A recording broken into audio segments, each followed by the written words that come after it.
dengan populasi muslim yang mencapai hampir 90%, sebut saja 87-an, itu menjadi sebuah anomali ketika kenapa ekonomi syariah lebih cepat dan lebih pesat berkembang di Malaysia, di negara-negara muslim yang lain ketimbang di Indonesia. Kita baru tumbuh memulainya itu tahun 90-an. Dan saya juga tidak sepakat untuk menyebut bahwa kuliah lanjutan atau sekolah lanjutan dari bangku SMA ke S1 atau dari S1 ketika fresh graduate lulus S2. belum dapat kerja lanjut ke S2 dianggap sebagai media untuk menunda pengangguran. Ya, ada yang menyebut ya, saya tidak alergi untuk menyebut bahwa misalkan ada yang mengatakan begini, bahwa kuliah S2 atau setelah S1 itu cara untuk menunda pengangguran. Bahwa pendidikan adalah senjata yang paling ampuh untuk merubah masa depan menjadi lebih baik. Jadi pastikan Anda semua tetap belajar, semangat untuk meraih masa depan yang lebih baik.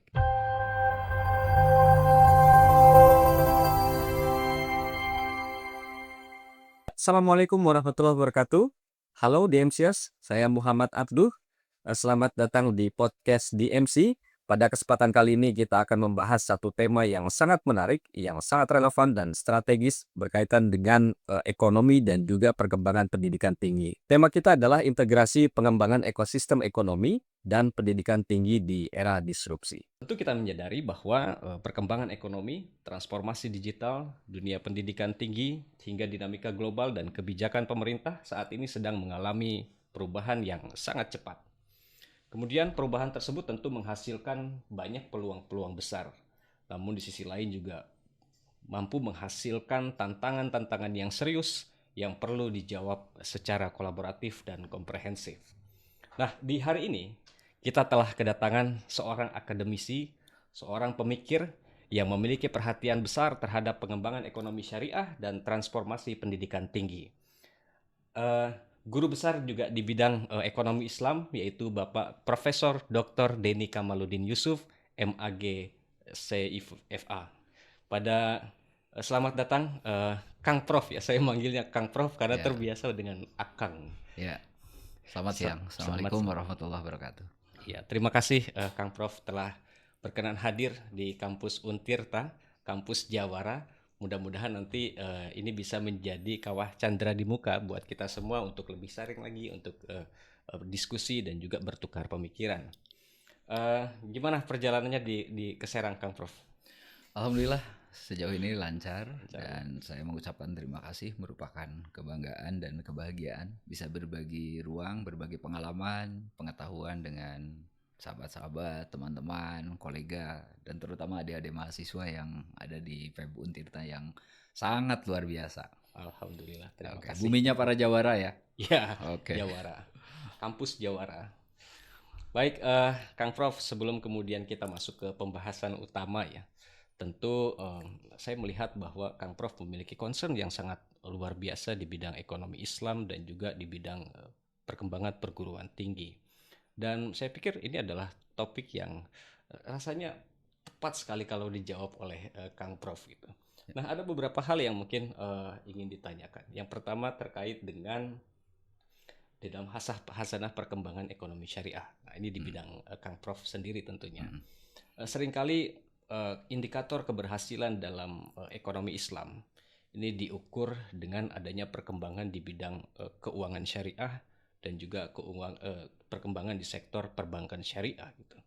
Padahal kita juga tahu bahwa dalam aspek syariah, ekonomi syariah tadi tidak hanya berkembang dari aspek perbankan dan jasa keuangan saja, banyak pula berkembang dalam hal pariwisata halal, kemudian aspek fashion, bahkan juga blockchain halal ya. Nah, bagaimana pendapat Kang Prof terkait dengan kondisi ini? Apa sih yang kemudian harusnya dilakukan oleh pemerintah? Apa yang harus dilakukan oleh dunia industri dan akademisi di dalam merespon ekosistem ekonomi syariah tersebut supaya tidak terjebak hanya pada aspek yang simbolik saja, tapi benar-benar memberikan dampak secara substantif? Silakan Kang Prof.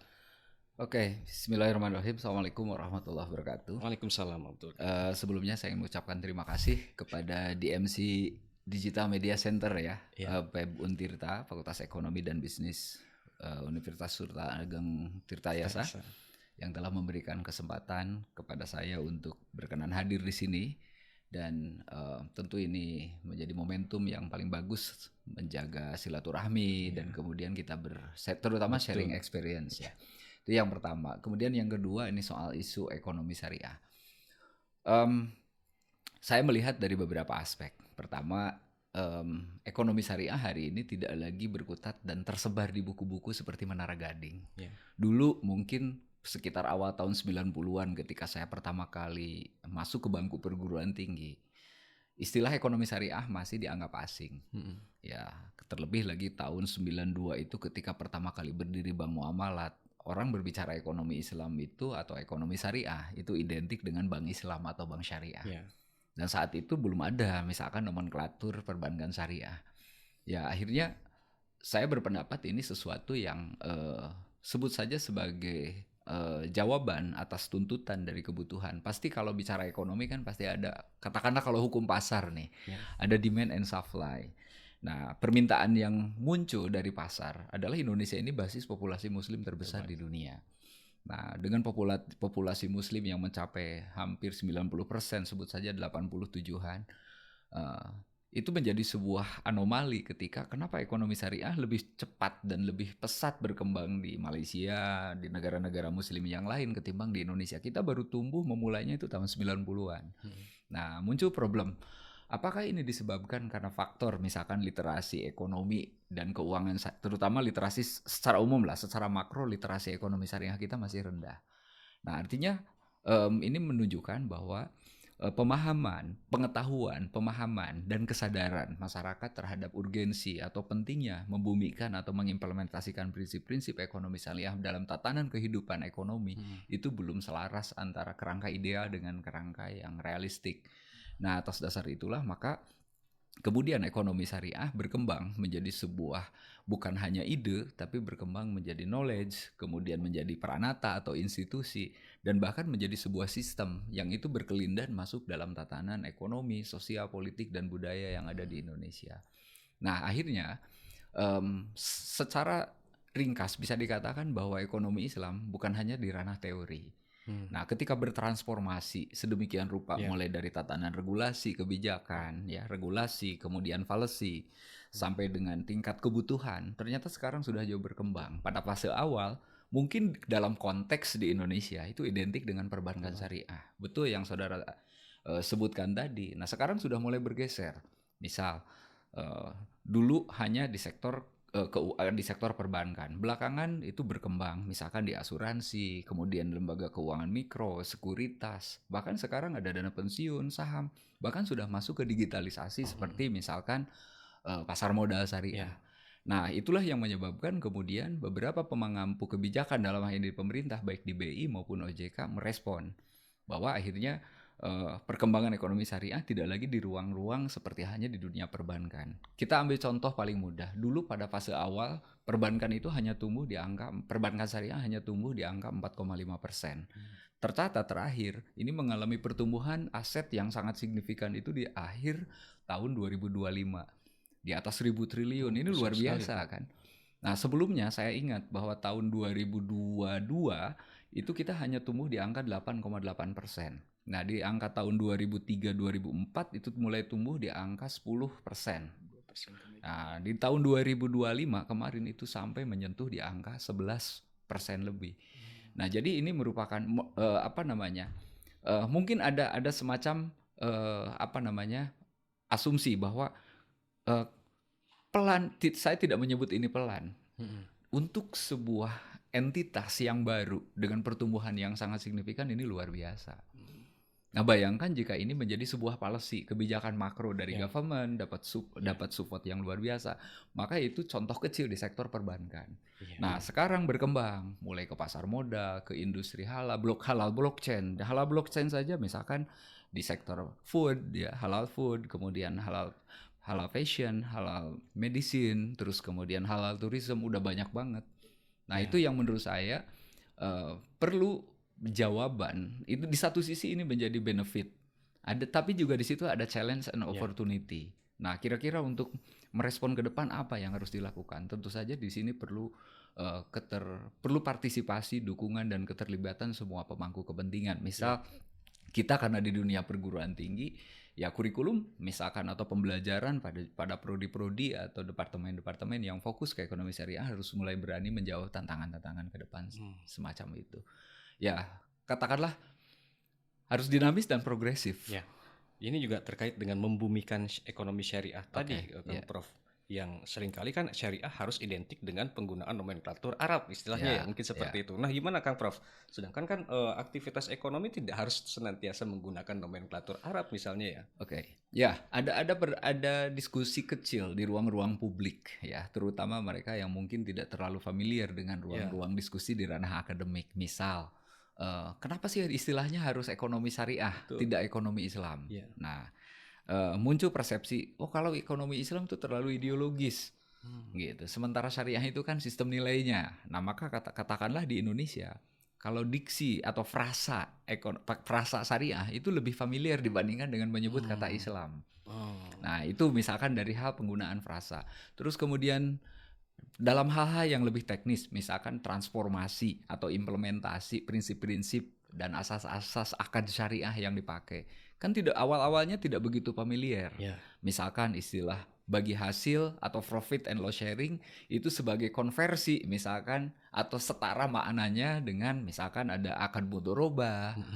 Itu kan penyertaan modal. Terus kemudian ada musyarakah, persyarikatan, ya, seperti itu.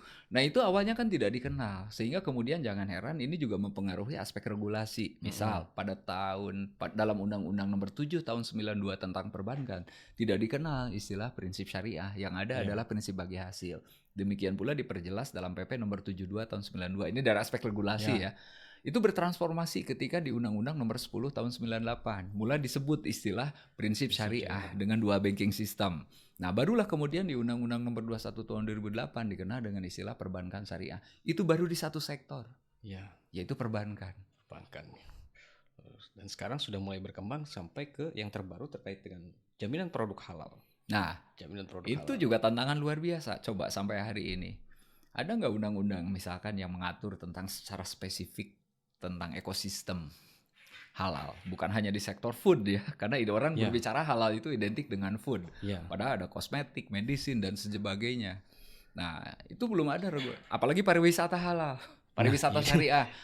Ya, ini merupakan tantangan. Kalau saya melihat misalkan dari aspek hukum nih ya, dari aspek hukum dulu deh. Karena kan regulasi ini menjadi payung untuk mengimplementasikan semua kerangka ideal itu.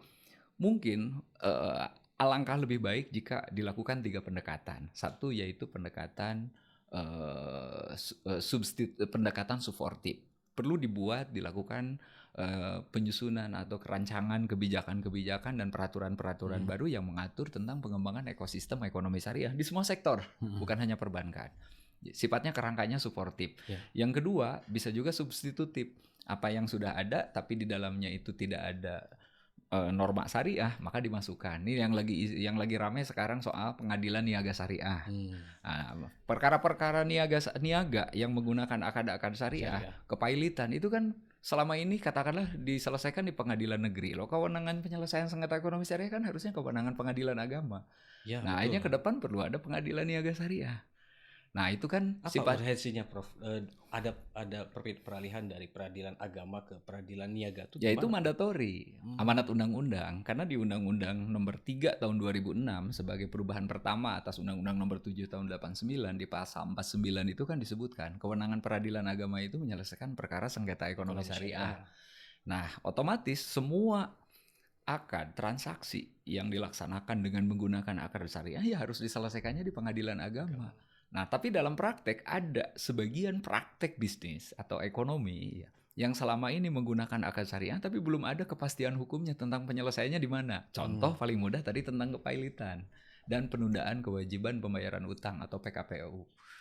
Nah, itu harusnya di pengadilan niaga syariah. Tapi keberadaan pengadilan niaga syariah kan belum ada sekarang. Betul. Nah, akhirnya itu ada dua upaya. Kalau mau suportif, ya berarti harus dibuat peraturan spesifik yang mengatur itu, atau yang kedua melakukan amandemen terhadap Undang-Undang Nomor 37 Tahun 2004 tentang kepailitan dan penundaan pembayaran utang. Atau yang ketiga sifatnya supplementary. Nah, jadi ada 3 pendekatan regulasi ini.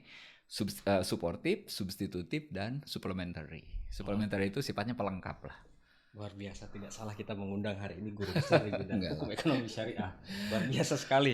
Wawasannya sangat luas, Prof. Nah, lalu kemudian akan coba kita hubungkan dengan masa depan perguruan tinggi nih, Kang Prof. Oke. Bahwa memang ini kan tantangan dalam konsep ekonomi secara umum ya. Tidak lagi kita mau berbicara terkait dengan ekonomi syariah. Oke. Ini tantangannya sangat kompleks gitu. Mulai dari kita dihadapkan dengan era digital, kemudian dihadapkan dengan AI, sehingga kemudian banyak peran orang yang kemudian justru hilang gitu di dunia kerja.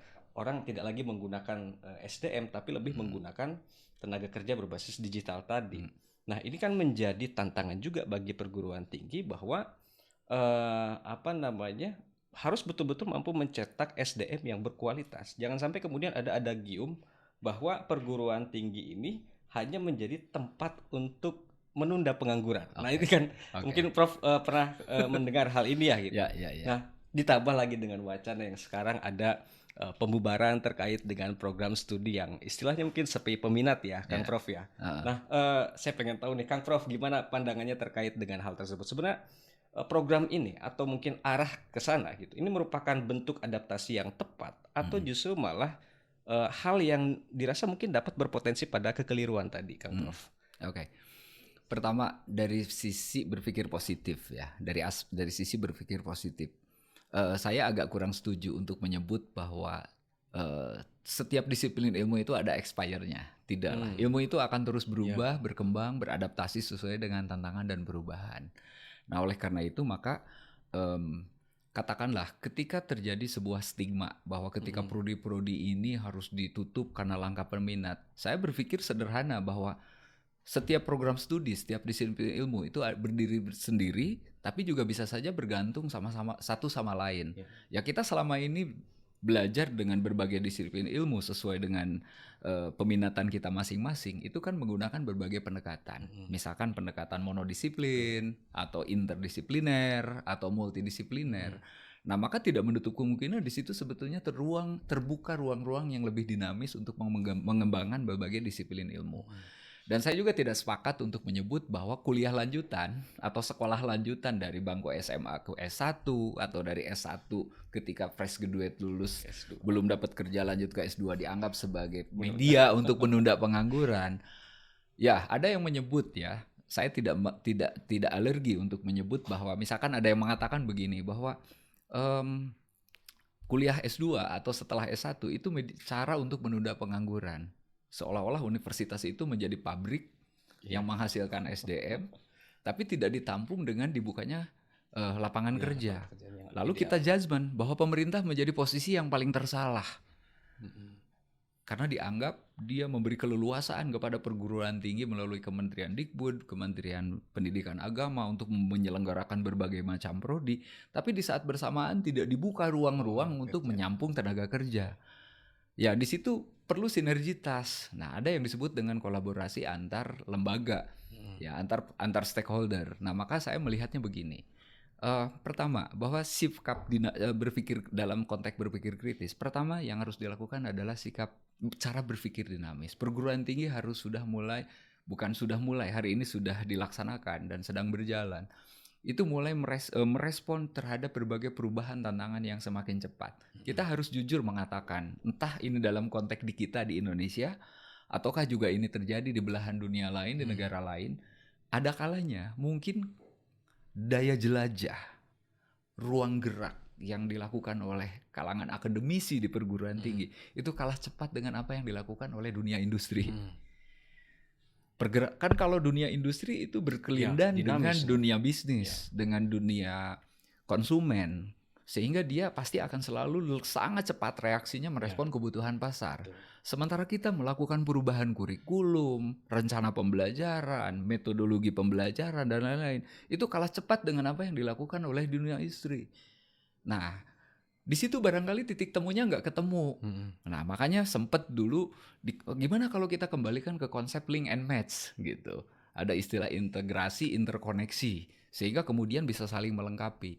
Nah, contoh paling mudah adalah ketika terjadi transformasi digital. Nah, ketika transformasi digital, dulu kita tidak pernah mengenal istilah kuliah online kan, tatap muka. Nah, dengan adanya kuliah online sekarang, saya melihat nanti tidak dibutuhkan lagi gedung-gedung besar. Betul. Karena orang Ya, bisa benar mengalihkan juga. ke ruang-ruang Zoom, ke ruang-ruang Google Meet dan sejenisnya. Dan itu sudah dimulai sejak zaman COVID. Ya, Yang terdampak jelas kelas menengah yang notabene sangat melek dengan teknologi. Karena dia terpaksa ruang gerak ketika dia bekerja di dunia profesinya masing-masing mulai digusur oleh mesin. Nah, tapi jangan juga kita menyebut bahwa AI dan sejenisnya, ChatGPT, itu sebagai rukun iman ketujuh untuk mempercepat proses ketujuh. Untuk mempercepat proses itu keliru juga. ya, Kok kita yang terjajah sama teknologi? ya, Bukankah teknologi itu didesain juga oleh manusia? manusia. Walaupun dia bisa menjawab, dia tidak bisa berpikir seperti kita. Jadi muaranya adalah dalam sikap adaptif dan dinamis, tetap saja mesin tidak bisa mengalahkan manusia. Mungkin sekian tahun yang akan datang, semua ruang informasi dari cara kita hidup hari ini, sebagian bisa digantikan oleh mesin. Tapi ada hal-hal tertentu yang itu ruang geraknya, itu menjadi ceruk yang menjadi bagian dari peran manusia, tidak bisa digantikan oleh mesin. Termasuk dalam hal pembidangan semua disiplin ilmu. Biarkan saja berkelindan, masing-masing punya ruangnya sendiri. Menurut saya itu cara kita menyikapi sebuah sebuah respon lah, cara menyikapi respon kita terhadap apa yang sedang terjadi tanpa harus terjebak pada aspek-aspek yang sangat partikular. Ya. Alih-alih kita mendapatkan yang besar, dapat yang kecil aja enggak gitu loh. Kita mikirin orang tentang pertarungan antar peradaban loh. Kita nyari makan aja udah susah. Buru-buru nyari makan loh. Kita kuliah bener aja nggak bisa gitu loh. Ya. Nah itu menurut saya personal responsibility dalam konteks ini, social personal awareness itu jauh lebih penting untuk membangun mindset tentang cara berpikir kita menjawab di tantangan di masa yang akan datang. Baik, terima kasih Kang Prof. Nah, kami juga rasanya perlu mendapatkan sharing pengalaman ya dari Kang Prof ya terkait dengan upaya untuk mensinergikan antara perguruan tinggi dengan kebutuhan dari lulusan tadi, Prof. Oke. Khawatir tadi prodi justru malah tidak bisa menjalankan akselerasinya sesuai dengan apa yang dibutuhkan oleh industri. Ini Oke. bagaimana, Prof? Cara mix match-nya tadi? Oke. Link match-nya. Nah, yang paling kurang di kita ya di Indonesia itu yang paling jarang dilakukan. Ini pengalaman-pengalaman yang mungkin paling banyak dilakukan oleh beberapa negara. Misalkan ada yang disebut dengan talent management system. Nah, ini yang sangat jarang dikembangkan di hampir semua perguruan tinggi. Misalkan, apa sih yang disebut dengan talent management system? Yaitu sistem pola yang mengintegrasikan pola pembelajaran dengan pembentukan karakter dan skill mahasiswa, baik hard maupun soft. Nah, apa sih yang bisa dilakukan oleh perguruan tinggi? Pertama, perguruan tinggi melakukan apa yang disebut dengan persona and institutional capacity building. Loh, ketika kita masuk, kita habis dicokoki dengan doktrin-doktrin ketika kita orientasi mahasiswa baru. Yeah. Lalu kita diajari dan diberitahu tentang bagaimana tradisi akademik di perguruan tinggi. Yeah. Tapi kita sedikit sekali mendapatkan ruang informasi, mengakses informasi. Apa sih yang harus kita lakukan ketika kita belajar di perguruan tinggi? Selain hanya mengikuti perkuliahan, melaksanakan atau mengerjakan tugas yang diberikan oleh dosen, tapi kita sedikit ruang misalkan untuk mendapatkan kebebasan akademik. Misal di luar jam-jam belajar, kita melakukan inovasi kita melakukan aktivitas yang punya misi pembelajaran. Mungkin kalau dalam kemasan sistem kemarin apa yang disebut dengan MBKM lah, Merdeka Belajar atau Kampus Merdeka. Itu saya pikir sudah sangat bagus ya di dalam hal bagaimana upaya atau peran pemerintah hadir memberi keleluasaan kepada kalangan perguruan tinggi untuk bisa berinteraksi, berkolaborasi dengan pelaku dunia usaha dan dunia industri. Dan jangan lupa, personal and institutional capacity building tidak bisa dilakukan internal oleh pihak kampus. Contoh paling mudah, kalau saya dulu pernah ikut training tentang call center. Kan kita di lembaga-lembaga, di korporasi ya, di corporate terutama di perbankan itu kan ada layanan konsumen namanya call center. Saya dididik saat itu dalam sebuah short course dengan menghadirkan ahli dia tenaga call center yang ditugaskan di bank ngelatih kami. Saat itu saya masih mahasiswa semester 2 apa semester 3. Semester 2. Iya, saya udah belajar saat itu karena saya pengen tahu kalau kerja di bank ditugas call center, nerima telepon layanan pengaduan konsumen tuh kayak gimana. Ternyata luar biasa. Mulai dari cara kita bicara, duduk, menjawab, menerima telepon. Halo, dengan Diki di sini. Apa ya? Dengan di sini dengan bank apa yang bisa kami bantu? Intonasi saja diatur. Gitu. Nah, terus yang itu contoh betapa pentingnya meningkatkan meningkatkan kualifikasi, kompetensi dan keahlian mahasiswa nggak cukup hanya teori di kelas. Betul. Jadi ke depan nih yang sangat jarang di kita mengundang tenaga-tenaga ahli ngajar di kelas. Coba di Untirta ini, teman-teman adik-adik mahasiswa S1, kalau ada dosen yang ngajar tentang misalkan mata kuliah studi kelayakan bisnis, pernah nggak yang diundang itu manajer operasional atau manajer pembiayaan dari pihak perbankan? Lalu bagaimana kita bisa tahu Betul. standar membuat studi kelayakan bisnis kalau kita mau mengajukan pembiayaan ke bank? Parahnya lagi ketika kita PKL, praktek kerja lapangan, kita disuruh nyusun arsip ketimbang kita tahu bagaimana prosedur teknis tentang pelayanan dalam sistem di perbankan. Itu baru di satu sektor. Ya, itu contoh kecil betapa pentingnya persona institutional capacity building dalam framework besar yang disebut dengan talent management system. Yang kedua adalah personal institutional development. Nah, ini sangat jarang. Atau personal institutional development itu artinya gini, pengembangan. Ya tadi, di kita mungkin perlu ke depan ya. Ke depan, alangkah lebih baiknya mahasiswa dibuat kelompok-kelompok mahasiswa. Saya sangat mengapresiasi. Saya minum kopi barusan di kafe yang dikelola oleh mahasiswa. Ya. Kampus memberikan ruang yang sangat bagus di Untirta ini. Menyediakan pojok warung kopi dikelola dari A sampai Z oleh mahasiswa. Ini luar biasa. Di beberapa kampus itu oleh vendor, oleh pihak ketiga, biar kelihatan aja ada lab. Nah, parahnya lagi, itu dikelola oleh dosen. Jadi ini bagus, bukan hanya sebagai di kelas udah belajar mulai dari manajemen produksi sampai ke pemasaran. Oh, kalian udah praktek di sini, ini keren, amazing. Apresiasi ini buat Pep Untirta.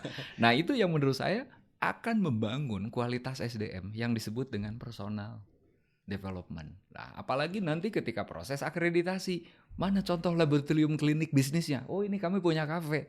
Udah terpenuhi, itu salah satu syarat institutional development. Oke. Masuk digital media center Of juga course, merupakan dan salah ini satu juga bagian masuk. dari Nah, oke, yang ketiga adalah project personal and institutional recognition. Nah, jangan jago kandang. ya. Ada kalanya apa yang kita lihat bagus di rumah sendiri ketika kita datang ke rumah orang yang rekognisinya sudah di atas kelas kita, Ternyata kita malah biasa-biasa saja, malah ternyata kita nggak ada apa-apanya dan kita harus mau belajar. Nah, faktanya kita itu sangat jarang.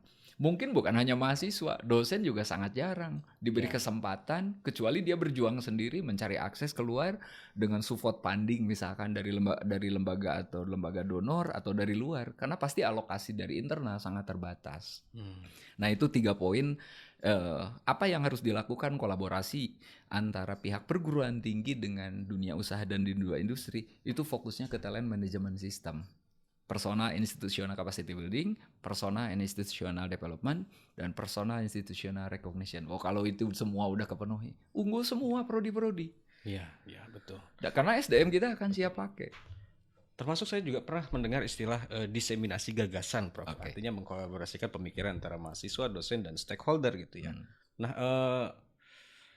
kalau Prof melihat nih, kira-kira kampus di dalam melakukan proses diseminasi gagasan, ini sudah banyak yang sesuai dengan arah kebutuhan stakeholder atau masih banyak yang harus Ada yang diperbaiki? sudah, ada yang ongoing proses, ada yang belum. Kita ambil satu best practice. Ada yang disebut dengan praktek, ada yang disebut dengan pengabdian kepada masyarakat. Itu salah satu peran tridharma perguruan tinggi kan. Betul. Riset, pembelajaran atau pengajaran, terus kemudian penelitian, pengabdian masyarakat. Nah, sekarang porsi yang porsi yang diberikan atau menjadi kebijakan dari pemangku kepentingan tertinggi lah di perguruan tinggi, mulai dari rektor, wakil rektor, dekan, wakil dekan sampai kaprodi, sekprodi, dan departemen termasuk pusat-pusat. Berapa persen yang berpihak dan mendukung kepada itu? Contoh paling mudah kayak gini. Ketika dosen melakukan praktek kerja mahasiswa, dia hanya sebatas memenuhi tagihan laporan LKD BKD. Oke? Meski tidak seluruhnya sesederhana itu. Dalam praktek bukan hanya PKM tapi juga penelitian kolaborasi dengan mahasiswa. Contoh paling mudah kayak gini. Dosen entah itu personal, entah itu perorangan atau tim bisa melakukan kegiatan praktek pengabdian kepada masyarakat. Misalkan ada satu daerah di mana di situ punya komoditas, ya sebut saja kopi lah di Serang ini ya, di Ya. Banten ini kopi. Tapi kopinya masih bahan dasar. Nah, kita tahu lah kopi kan punya branding masing-masing nih. Betul. Nah, ketika melakukan PKM, ternyata dari hasil survei awal diketahui bahwa masyarakat di situ menghasilkan kopi home industry. Dan masyarakat itu nggak tahu gimana cara mengolah kopi yang benar. Sampai mulai dari bahan dasar, mulai dari memetik, menjemur, terus kemudian diolah menjadi biji, dari biji diolah lagi menjadi serbuk, dari serbuk kopi kemudian diolah menjadi berbagai aneka rasa, setelah itu kemudian di branding, terus broadcasting, dari hulu ke hilir. Punya nggak kampus itu rumah produksi yang menghasilkan itu? Kami baru mau jalan ini, Prof. Sejatinya kampus tuh punya laboratorium. Itu yang diminta oleh dunia industri.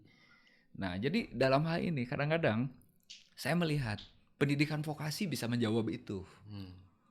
Ya, misalkan D4 di Politeknik ya, itu jelas sekali mereka itu terukur dari semua kurikulum, pembelajaran, instrumen praktis untuk praktikum dan lain-lain betul-betul sesuai dengan kebutuhan pengguna, dalam hal ini misalkan industri.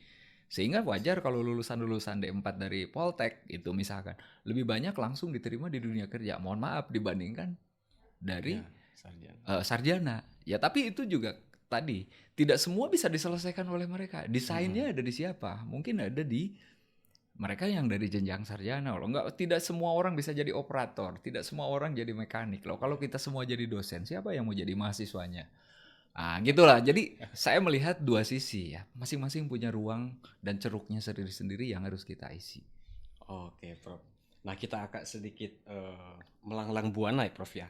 Satu topik yang kemudian menarik pula terkait dengan apa yang terjadi di Timur Tengah. Oke. Ini kan menjadi problem juga yang ternyata turut kita rasakan sampai dengan saat ini. Bahan bakar kita naik akhirnya kan, Prof ya. Terkait dengan perang yang terjadi di antara Iran dan Amerika, bahkan sudah sejauh dari jauh-jauh hari juga ketika perang Teluk terjadi, ini senantiasa memberikan dampak negatif bagi khususnya mungkin wilayah Indonesia. Nah, terkait dengan kondisi ini, Prof, kira-kira sikap apa sih yang kemudian harus dimunculkan selaku pemerintah atau mungkin selaku kita sebagai pegiat ekonomi dan juga mungkin bagi akademisi dalam melihat arus globalisasi yang seringkali terkontaminasi dengan kondisi-kondisi geopolitik yang negatif tadi, Prof. Oke. Dulu kita sering mendengar bahwa kebenaran selalu menjadi pemilik dari negara pemenang perang. Itu anekdot atau adagium yang selalu menjadi doktrin dalam sebuah untuk membangun sebuah persepsi bahwa hegemoni adalah pemenang perang itu sendiri. Jadi ketika tatanan ekonomi dunia sebut saja dikuasai oleh negara-negara besar yang notabene mereka adalah negara pemenang perang, sulit bagi negara-negara miskin atau negara berkembang untuk bisa mengimbangi mereka. Ya, selalu negara berkembang ya, Prof ya. Ya, saya enggak tahu ya untuk menyebut kemudian kita ini masa sih mau berkembang terus dari awal merdeka sampai hari ini gitu. Nah, kita mulai berpikir di sini ada aspek misalkan dalam konteks hubungan internasional. Kenapa tidak ada kesejajaran? Saya pikir saya sangat mendukung kepemimpinan Presiden Prabowo hari ini melanjutkan dari kebijakan presiden-presiden sebelumnya tentang peran Indonesia di kancah ekonomi global. Kita bergabung misalkan dengan negara G7, G8, kemudian kita juga bergabung dengan BRICS. Tapi di saat bersamaan juga misalkan hari ini Indonesia dipaksa harus oleh keadaan harus mengambil posisi di antara dua kutub yang berseberangan. Apalagi terjadi dalam kasus perang gitu kan, dalam kasus kita harus apakah kita mau blok ke A atau mau blok ke B? Saya pikir konsisten. Hari ini sikap yang diambil oleh pemerintah sudah ada di posisi sebagai negara non-blok. Ya bayangkan saja kalau kita memberi pesawat tempur dari Amerika, tapi ada syarat bahwa pesawat tempur dari Amerika itu nggak boleh dipakai nembaki semua negara sekutu Amerika loh. Kalau kita diinvasi oleh negara sekutu Amerika mau pakai pesawat tempur mana kita? Akhirnya kita beli dari Rusia kan. Nah, kalau Rusia kan memberikan kompensasi yang berbeda. Silakan aja kamu mau pakai nembak siapa kayak terserah. Tapi lagi-lagi ini bukan soal perang. Ini soal menjaga kedaulatan. Nah, termasuk di ranah ekonomi. Bayangkan kalau kita hari ini musuhan sama Amerika. Loh, Amerika tuh menjadi penyumbang pendapatan domestik bruto impor gede loh ke Indonesia. Hampir semua Komoditas. komoditas pangan kita itu sebagian besar diekspor juga ke Amerika. Katanya tempe kita pun dari sana gitu. Iya, ke negara-negara Eropa. Nah, kita nggak bisa menafikan itu. Lantas kalau kita ujuk-ujuk misalkan memutus hubungan diplomatik hanya karena persoalan perang. Lalu bagaimana kita mempertahan daya tahan ekonomi kita? Tapi di sisi lain kita juga nggak bisa gitu meninggalkan. Oh, kita punya sejarah, punya hubungan baik dengan Blok Timur, misalkan Rusia sama Cina. Karena fakta negara kita juga hari ini sebagian besar infrastruktur. Dan mungkin bukan hanya di Indonesia. Coba saya tahun 2012 itu jalan-jalan ke Amerika, ikut program IVLV ya, International Visitor Leadership Program. Saya banyak menemukan di semua, mulai dari New York, Washington DC, ya, itu sampai ke Seattle, dari utara ke selatan. Susah saya nyari barang made in Indonesia kecuali produk makanan. Tapi kalau pakaian, apalagi kayak teknologi, HP, pokoknya yang sifatnya manufaktur, hampir semuanya made in China. Gantungan kunci semua made in China. Dalam pikiran saya, jangan-jangan Amerika ini udah dijajah China jauh sebelum terjadi perang sekarang. Nah, akhirnya apa sih mindset yang harus kita bangun? Ketika terjadi interhegemoni antara satu dengan yang lain, saya melihat terjadinya distorsi ya sekarang perang itu punya dampak juga ke ekonomi. Mulai bergeser nih dari hegemoni ke heterogeneity. Di mana akhirnya Amerika nggak bisa mengabaikan dirinya sebagai superpower, misal sebagai negara besar. Faktanya buru-buru dengan Rusia sama China. Dengan negara-negara Eropa aja tidak satu suara dalam kasus Selat Hormuz berhadapan dengan Iran. Dan itu punya dampak ke ekonomi. Misal dalam hal distribusi minyak dunia, keseimbangan nilai mata uang, dan lain-lain. Akhirnya ujung-ujungnya apa? Ujung-ujungnya mungkin akan selesai di meja perundingan yang tidak pernah kita tahu. Seperti orang main catur. Iya, sangat menarik sekali ya Prof ya kalau berbicara terkait dengan hal ini. Banyak sebenarnya yang ingin ditanyakan, termasuk salah satunya adalah terkait dengan kebijakan yang saat ini dilakukan oleh pemerintah pada beberapa aktivitas ekonomi yang kemudian berlangsung. Nah, saya lebih teringat pada apa yang disampaikan oleh Ibnu Khaldun ya, terkait dengan bagaimana kemudian ada sebuah kritik dari Ibnu Khaldun bahwa pemerintah itu tidak boleh kemudian melakukan intervensi dalam berbagai aktivitas ekonomi. Bahkan Ibnu Khaldun pun juga dengan kritiknya menyampaikan bahwa ya pemerintah juga tidak boleh bermain dalam sebagai pemain dalam aktivitas bisnis yang terjadi di wilayah mereka gitu. Nah, ini kan tentu agak timpang dengan kondisi yang mungkin saat ini terjadi di Indonesia ya, Prof. Bagaimana kemudian banyak intervensi pemerintah terkait dengan peristiwa-peristiwa ekonomi yang ada. Kemudian juga pemerintah juga berperan sebagai aktor dalam misalnya proyek-proyek yang kemudian berorientasi pada kesejahteraan rakyat dan lain sebagainya macam. Nah, saya melihat bahwa apa yang disampaikan oleh Ibnu Khaldun sangat logis. Kalau kemudian ia menentang bahwa harus ada intervensi, dia menentang bahwa pemerintah tidak boleh menjadi player dalam aktivitas perdagangan di wilayahnya. Nah, ini bagaimana menurut pendapat Prof? Karena menurut saya Ibnu Khaldun ini merupakan sosok yang sangat luar biasa teliti dalam melihat hal ini. Pertama saya ingin menjelaskan meskipun ini tidak secara genuine saya sebut dari perspektif ekonomi makro agak kesulitan kita untuk menjelaskan mana ekonomi makro yang genuine atau kita sebut ekonomi makro konvensional atau ekonomi makro syariah. Yang existing hari ini yang berkembang tetap saja ekonomi makro seperti yang apa adanya. Tanpa menyebut itu syariah atau konvensional, agak sulit kita menemukan itu. Tapi kita bisa belajar dari kasus-kasus sederhana. Tapi pernahkah kita bertanya dalam konteks apa Ibnu Khaldun mengatakan pemerintah tidak intervensi, tidak melakukan intervensi? Saya memahami dua hal. Pertama, Ibnu Khaldun itu tumbuh dan hidup pada masa transisi dinasti Abbasiyah sedang mencapai puncaknya menuju keruntuhan. Bisa saja saat itu Ibnu Khaldun mengatakan bahwa pemerintah tidak perlu intervensi terhadap mekanisme pasar karena keadaan ekonomi sedang stabil.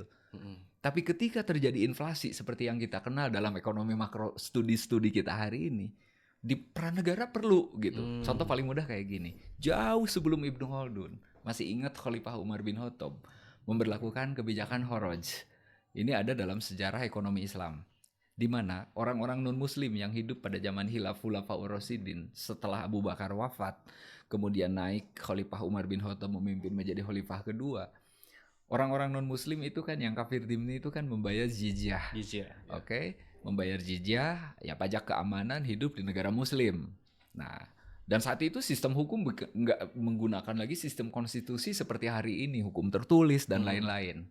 Nah, di saat bersamaan orang-orang muslim itu punya juga membayar zakat. Zakat aja udah 2, zakat fitrah, zakat mal. Belum lagi Profesi. wakaf, infak, dan sodako. Wah, kalau begitu banyak sekali nih beban ekonomi yang harus ditanggung oleh orang muslim. Sementara orang non-muslim, entah itu Yahudi atau Nasrani, dia hanya punya kewajiban jizyah. Jizyah. Padahal sebagian besar dari mereka pada saat itu, ada yang menjadi pebisnis, ada yang menjadi peternak, ada yang menjadi tuan tanah. Sekali panen, hasilnya banyak. Kenapa mereka hanya bayar jizyah? Akhirnya Umar bin Khattab mengeluarkan kebijakan, udah mereka kita tarik pajak hasil panen dan pajak hasil bumi dan bangunannya dengan istilah khoroj. Itu dijelaskan dalam kitab Abu Yusuf, dalam kitab Adamul Khoroj. Ini yang mungkin kalau saya lihat arsirannya melahirkan konsep pajak yang kita kenal dengan istilah pajak progresif. Ketika negara, ini contoh APBN. APBN itu kan ada 3 unsur ya dalam struktur APBN. Ada government income, pendapatan negara, ada government expenditure, anggaran pengeluaran negara, terakhir ada anggaran pembiayaan negara. Kan rumusnya mudah. Indonesia termasuk salah satu negara yang menganut asas kebijakan defisit, di mana anggaran pengeluaran selalu dibuat lebih besar daripada anggaran pendapatan. Logikanya, kalau anggaran pendapatan itu lebih kecil daripada anggaran pengeluaran, maka tentu akan defisit. Nah, pertanyaannya, dari mana menutup anggaran kebijakan defisit? Salah satunya adalah melalui sebelum meminjam hutang ke luar negeri, opsinya adalah menaikkan pajak. Nah, maka orang yang punya harta berlebih, pajaknya dibuat lebih besar. Itulah yang disebut, contoh kalau saya punya kendaraan motor 1 unit, ketika saya membeli motor kedua, pajaknya akan lebih besar daripada motor yang pertama. Itulah pajak progresif. Kalau dikonversi ke konteks sejarah ekonomi Islam di zaman klasik, itulah yang disebut dengan khoroj. Meskipun contoh kasusnya adalah pertanian. Nah, jadi itu salah satu contoh negara menerapkan kebijakan hadirnya peran negara di dalam melakukan intervensi terhadap kebutuhan ekonomi. Yang kedua nih, contoh kedua. Ini perspektifnya analisis sejarah ya. Yang kedua, ketika terjadi misalkan hari ini selain pajak progresif, Menteri Keuangan sekarang mengeluarkan kebijakan, pemerintah sekarang mengeluarkan kebijakan Cortex. Ada yang disebut juga pemutihan pajak. Orang yang di Pemprov Jabar tuh kan, orang yang dulu nunggak bayar bayar kendaraan bermotor, itu diputihkan dengan harapan dia membayar pajak. Dengan Cortex, orang sekarang jadi ketahuan asetnya sebenarnya ada berapa. Oke lah, yang lama dia nggak bayar, diputihkan. Tapi dengan membayar pajak, ke depan dia nggak bisa bohong lagi, karena asetnya bisa terhitung. Dan itu akan meningkatkan catatan keuangan negara dengan potensial income dari sektor pajak besar. Ya saya agak mungkin negara kita banyak yang nyinyir, oh negara kita ini semua kebutuhannya ditutupi oleh pajak, dibebankan kepada warga negara. Nggak sepenuhnya juga, karena negara juga punya penghasilan lain selain dari sektor pajak. Entah itu dari BUMN dan sejenisnya. Nah, jadi itu contoh kecil peran negara. Di sektor mikro, contoh ketika sebuah komoditas, entah itu sembako atau apa, nah, misalkan terjadi kelangkaan, gara-gara ada yang menumpuk, sebut saja para tengkulak, melakukan monopoli, sehingga kemudian komoditas itu menjadi langka di pasaran, otomatis dong, tidak akan terjadi keseimbangan antara demand dan supply. Titik equilibriumnya nggak dapat. Ketika supply terlalu tinggi tapi permintaan rendah, harga akan naik dan demikian pula sebaliknya. Nah, maka apa yang dilakukan oleh pemerintah? Melakukanlah apa yang disebut dengan intervensi pasar. Dan itu contoh kecil perlunya peran negara hadir di dalam menjaga stabilitas ekonomi dalam setiap negara. So, hari ini menurut saya tidak penting lagi bicara soal intervensi. Memperdebatkan seberapa penting gitu perannya. Jelas sangat penting. Kalau enggak, kita mengingkari ayat Quran. Ati Allah wa ati Rasul wa uli amri minkum. Kalau enggak tunduk sama pemerintah, mau tunduk sama siapa lagi? Karena sebenarnya ada satu hal yang membebani, khususnya terkait dengan, kita tahu ada persaingan di stasiun pengisian bahan bakar ya. Dalam beberapa fenomena, banyak bahan bakar kita yang justru yang Pertamina justru kalah harganya dibandingkan dengan harga yang ditawarkan oleh stasiun pengisian bahan bakar swasta. Nah, dalam proses yang demikian, terdapat beberapa intervensi harga yang kemudian Oke. ditetapkan oleh pemerintah. Nah, inilah yang kemudian menurut saya ngapain sih pemerintah ngatur terkait dengan harga? Padahal kan kalau dilihat dari kebijakan kemudahan, ini akan memudahkan masyarakat untuk mendapatkan bahan bakar yang jauh lebih murah harganya. Oke. Nah, seperti itu Prof. Barangkali Ya bisa saja case-nya. saya melihat begini, bisa saja di satu sisi beberapa perusahaan asing yang beroperasi di Indonesia itu under by cooperation. Dia kerjasama, bagian dari hubungan bilateral antara negara kita dengan negara lain. Oke, negara kami mau investasi di situ, tapi kami juga mau jualan. Masa kita tolak? Iya. Bener nggak? Nah, tapi dalam konteks persaingan bisnisnya, misalkan soal standar harga, layanan, ya silakan masing-masing punya good service yang ditawarkan sedemikian rupa. Lalu bagaimana mengendalikan harga? Kan di kita ada KPPU, Komisi Pengawas Persaingan Usaha. Nah, itu peran negara hadir lagi di situ untuk menjembatani terjadinya persaingan harga di mana pemerintah sebagai regulator itu hadir di situ untuk menyelesaikannya. Nah, mungkin kalau di kenapa mesti ada Komisi Pengawas Persaingan Usaha? Oh ini kenapa enggak lo langsung aja oleh pemerintah? Lo nggak begitu. Dalam sejarah Islam itu ada yang disebut dengan Diwan Al-Hisbah.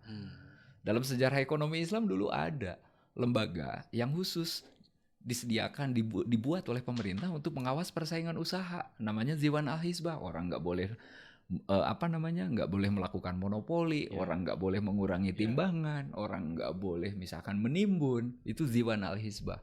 Jadi saya pikir apa yang sudah dilakukan udah syariah Oke. dari sistem nilai ya. Kenapa kita harus sebut misalkan KPPU syariah? Yang susah barangkali di kita adalah nyari wine syariah. Nanti terjebak di simbol lagi Prof daripada substansi. Nah itu dia. Jadi akhirnya bicara soal ekonomi Islam, jangan terlalu melulu toh kita berbicara di ranah formalistik. Karena dalam praktik jangan-jangan banyak yang di ranah substantif sudah syariah.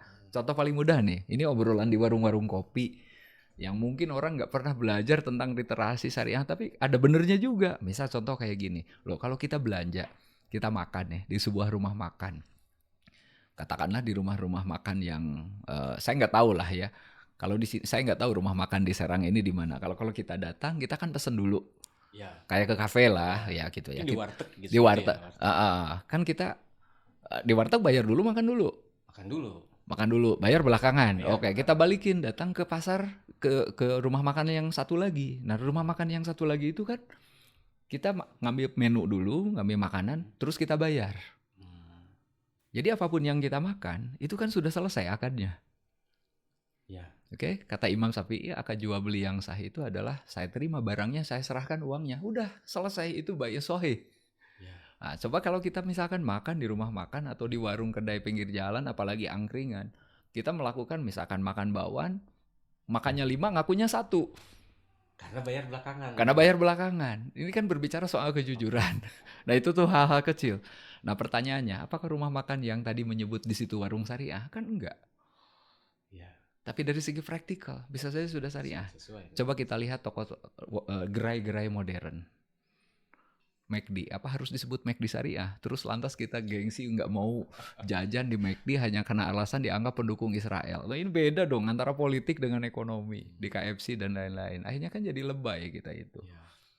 Minum air putih, apakah air putih ini halal atau tidak? Untuk disebut halal masa harus di branding dulu syariah, terus kita kehausan. Kan jadi lebay kan? Nah itu jadi ya sometimes ya kadang-kadang kita ini terjebak antara ruang-ruang yang formal dengan ruang-ruang yang substantif. Nah maka istilah itu dibingkai dalam konteks ekonomi itu biasa disebut dengan choice of forum. Udahlah, yang penting isinya, nggak perlu casingnya. Tapi ada juga nih yang casingnya itu penting gitu loh. Ya udah biarkan dua-duanya tumbuh. Karena tidak semua ceruk bisa diisi oleh yang ruang formal semua. Tidak semua ceruk bisa diisi oleh ruang substantif semua. Nanti akan saling mengisi. Biarkan gitu. Oke. Satu lagi barangkali Prof yang menarik nih terkait dengan kebijakan pemerintah pula terkait dengan MBG. Apalagi MBG ini mau diselenggarakan di kampus. Saya minta pendapatnya Prof terkait dengan ini untuk menutup diskusi kita.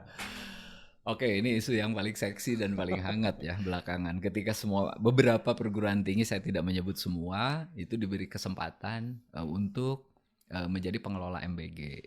Ya, saya posisinya berdiri di tengah saja ya. Artinya gini, Saya pengen nanya balik aja ke kalangan perguruan tinggi, punya nggak rumah produksi yang memenuhi standar yang diminta dengan standar FAO atau Biasanya untuk standar standarnya pun kami kualitas pun gitu? belum tahu, Prof. Nah itu dia kan. Nah jadi ini bukan persoalan bisa atau tidak bisa. Ini bukan persoalan mampu atau tidak mampu. Saya tanya balik, kalau mau mengurus MBG, seberapa rumit kita semua di perguruan tinggi ngurus akreditasi dan kualitas pembelajaran? Saya nggak yakin misalkan kalau semua yang sudah terakreditasi unggul, SDM-nya siap ditambah dengan kerjaan MBG. Nanti dosen dengan tugas tambahan Nah ngurus kalau MBG. nah ini soal lain ketika misalkan, oh pokoknya harus siap ya kalau mandatory why not? Nah, berani nggak misalkan ini dituangkan menjadi sesuatu regulasi yang sifatnya mandatori, artinya wajib. Nah kalau sifatnya choice menjadi pilihan kan? Ya.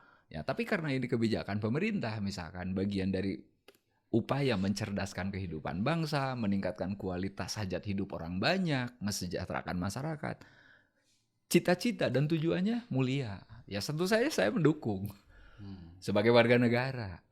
Nah, tapi sebagai insan kampus misalkan, ya kita kembalikan ke diri kita semua. Sanggup nggak gitu mengelola itu semua? Tapi ini masih bersifat wacana, diskusi belum final. Ya kita ikuti saja. Kita serahkan kepada para pemangku kepentingan terkait untuk mengambil itu. Ya saya mungkin saja Untirta paling duluan di wilayah Banten ini. Semakin complicated masalah. Bukan saya yang bilang. Oke. Baik, terima kasih Kang Prof. Denny Kamaludin Yusuf ya atas insight, atas pandangan dan juga banyak pengetahuan yang diberikan ya. Tentu ini sangat menarik buat kita semua. Sebelum kemudian kita tutup acara ini, tentu saya ingin mendengarkan closing statement dari Prof. Denny yang mudah-mudahan ini bisa memberikan pencerahan untuk kita semua. Oke. Ini terima kasih banyak ya atas semua kesempatan yang telah diberikan. Tentu ini menjadi momentum yang pas bagi saya untuk berbagi pengalaman, terutama dengan berbagi semangat lah, spirit dengan adik-adik mahasiswa terutama. Yang pertama, saya ingat ketika saya berkunjung ke Sekretariat Jenderal PBB di New York. Ada sebuah tulisan dinding yang yang disampaikan oleh Nelson Mandela. Dia mengatakan, education is the most powerful weapon which you can use to change the world. Bahwa pendidikan adalah senjata yang paling ampuh untuk merubah masa depan menjadi lebih baik. Jadi pastikan Anda semua tetap belajar, semangat untuk meraih masa depan yang lebih baik. Yang kedua, bahwa kesuksesan adalah hasil dari keberanian mencoba dan ketekunan tanpa henti. Jangan menyalahkan keadaan, tapi tetap ambillah langkah berani untuk mengubahnya. Karena setiap tantangan adalah cara hidup untuk menguji sejauh mana kita mampu bertahan dan menolak untuk menyerah. Ingatlah, masa depan itu harus direbut, bukan diberi. Sedangkan kepercayaan itu diberi, bukan dibeli. Rebutlah masa depan terbaikmu, nikmati masa mudamu, dan jangan pernah menyia-nyiakannya walau sedetik pun. Akhirnya, sebagai closing, saya ingin menutup dengan sebuah kata-kata mutiara. Selama matahari masih terbit dari timur, selama badan masih dapat digerakkan, selama kemauan masih dapat dinyalakan, dan selama doa-doa masih menjadi dorongan, maka yakinlah selalu ada harapan, selalu ada jalan dilapangkan oleh Tuhan. Amin ya Allah ya Rabbal alamin. Terima kasih semuanya.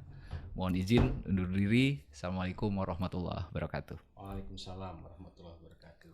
Terima kasih Kang Prof atas diskusinya yang sangat panjang dan sangat menarik. Tentu ini juga banyak pencerahan yang kemudian bisa kami terima. Mudah-mudahan dari apa yang disampaikan ya kita senantiasa bisa membangun ekosistem ekonomi yang baik, yang senantiasa terintegrasi dengan ruang lingkup perguruan tinggi yang jauh lebih siap lagi di kemudian hari.